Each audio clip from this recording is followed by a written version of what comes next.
这个不经意的小动作，其实我们的听力师脑袋就会出现3条线。完蛋，又遇到这种难搞的。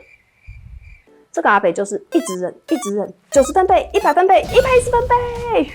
那叫你要大声啦！嗨，大家，你做过听力检查吗？那你有没有听过炸聋这件事？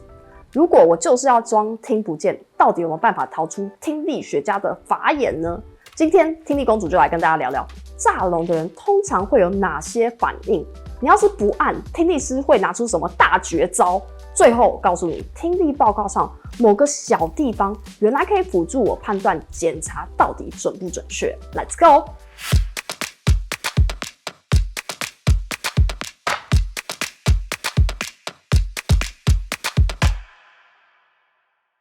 嘿嘿，你今天听见了吗？欢迎回到频道 Hearing Action， 我是听力公主赵一婷 Grace。在这个频道里，我们提供专业的听力保健知识、听力科技潮流报道，以及包罗万象的听力相关话题，打开你对听力世界的无限想象。第一，其实很早就想拍这个主题，先跟大家声明，这支影片绝对不是要教你怎么炸聋哦，反而是要告诉你，炸聋其实没你想的这么容易哦。在临床上，成人最常见的炸聋理由，大多是跟一些申请赔偿补助有关，反正就是跟口口有关的事情。大略我们是可以把炸聋的人分成3大类型。第一，只炸一边。有些人就是会把自己听不好的那只耳朵装得更严重，但大多数的人不知道，当我们一侧如果把声音给到够大声时，它其实是会透过我们的头颅震动，跨传到我们对面的耳朵也听得到的。所以当你一直坚决说我没听到，我没听到，我没听到，其实你早已露馅了。第二，装得不像。听力师我们其实在检查之前都会稍微略览一下你过去的听力报告啊资料。那有些人他演戏就是只演半套哦，前一秒跟他讲话就对答如流没有问题，结果一进到听力室里面做检查，结果居然是极重度听损。这样子就算是一般，大家也应该会觉得这绝对有诈，对吧？另外就是不管是一般听力者或者是听力困难者，只要是当我们听不太清楚的时候，我们就会不自觉的会把比较听得好的耳朵靠向前方去听得更清楚。那炸聋的人有些就是装得不好，明明想要假装这边听不到，却还是把这边的耳朵套过来。发现这个不经意的小动作，其实我们的听力师脑袋就会出现3条线。完蛋，又遇到这种难搞的。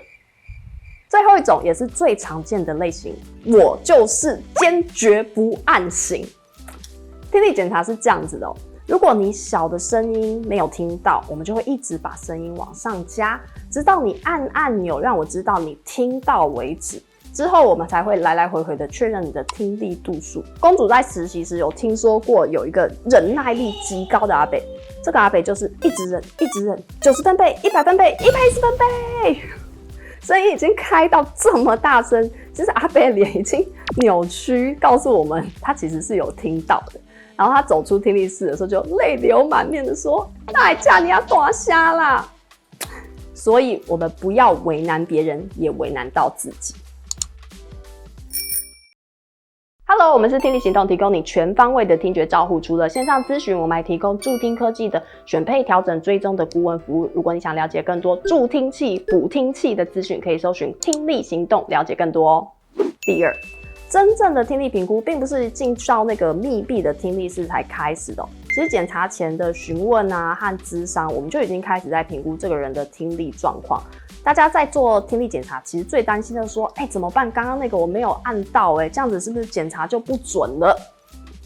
听力师在测听力度数是有练过的 ，OK， 就是我们是专业的检测，我们是会来回的检查，针对你反应的状况，至少3次声音里面有2次反应，或者是5次里面有3次准确的反应，我们才会确定你最后的听力度数，所以不用担心哦。但如果我们今天是遇到类似疑似炸聋的个案的话，有时候我们就不会照着标准程序走，我们会在有限的反应中抓到最有可能的听力度数。而且呢，听力的检查各种各项其实是环环相扣，今天如果其中一个检查做出来，有点不合理的话，我们就会交叉比对其他的检查来做更进一步的确认。那像前面说，今天遇到疑似炸龙的人，其实我们有超多方法可以辅助我们判断的，像是语音检查、OAE、ABR， 还有邓古基反射。听力学上也有一些针对炸龙的特殊检测方法，像是 Stanger Test 或者是 Lombard Test。大致上就是2只耳朵，我们同时放一个你一定听得到的音量来判断你到底是不是在装哦。然后我们可能会给你读一篇文章，然后音量慢慢的变大的话，照理说你讲话也会不自觉的变大。之前我们就听过一个实际上比较有趣的案子，一个婆婆不管怎么跟她讲话，她就是不回答，维持她的一个扑克脸，然后突然就跟她说：“婆婆，你的钱掉到地上了。”她马上就往地上看，所以就是婆婆，你分明就是听得到的。大家不知道有没有注意过，听力报告上一般其实是应该要有一个 reliability 可信度的栏位，让听力学家去做填写的哦。也就是我们在每一次检查过后，我们都应该去标注这一次检查结果的可信度如何，这样子才可以帮助下一位读报告的听力学家或是医生了解这一次检查它的状况和参考性是不是好的。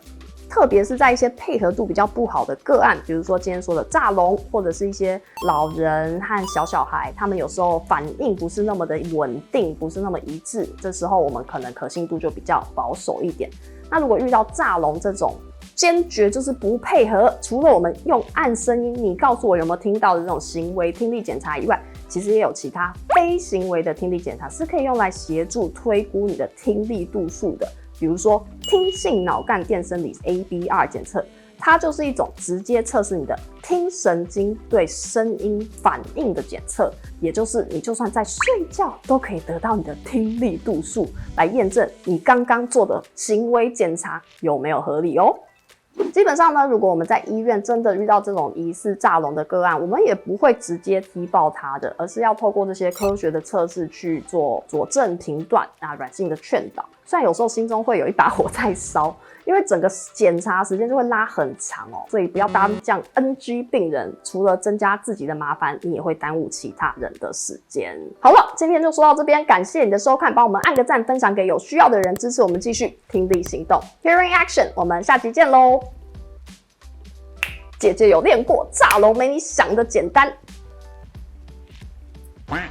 看我有多尴尬。你写的脚本，我们最难写的脚本。哦，收工。